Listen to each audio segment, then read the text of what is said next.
দুপুর নাগাদ চট্টগ্রামের KSRM লাইটার জেটি সদরঘাটে পৌঁছাবেন MV আবদুল্লাহর 23 নাবিক। একটি লাইটার জাহাজে তাদের কুতুবদিয়া থেকে চট্টগ্রামে নেওয়া হচ্ছে। জলদস্যুদের কবল থেকে মুক্তির 1 মাস পর সোমবার সন্ধ্যায় কুতুবদিয়া পৌঁছে জাহাজটি।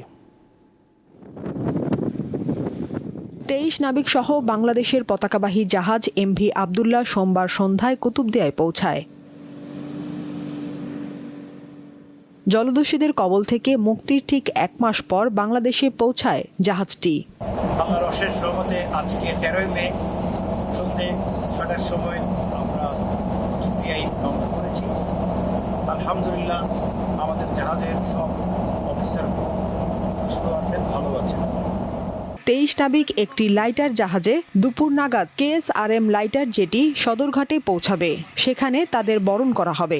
ওদেরকে রিসিভ করার জন্য যত ধরনের যাবতীয় প্রস্তুতি আমাদের কোম্পানি KSRM অলরেডি এটা গ্রহণ করেছে। যে 23 জন নাবিক জিম্মিকৃত থেকে উদ্ধার হয়েছে, সে 23 জন নাবিক জাহানমণি 3-তে করে আগামীকাল দুপুর 2টা থেকে 3টার মধ্যে আমাদের চট্টগ্রামের উদ্দেশ্যে এখানে পৌঁছবে। MV আবদুল্লাহর ফেরার খবরে নাবিকদের পরিবারে বইছে আনন্দের বন্যা।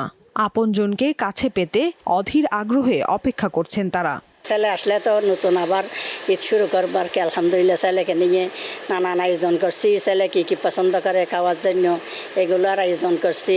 আমরা সবাই মিলে বাবাকে আনতে যাব, বাবার জন্য একটা সারপ্রাইজ রাখছি। গত 12 মার্চ সোমালিয়া উপকূলে জলদস্যুদের কবলে পড়ে MV আবদুল্লাহ। অস্ত্রের মুখে জিম্মি করা হয় জাহাজের 23 নাবিককে।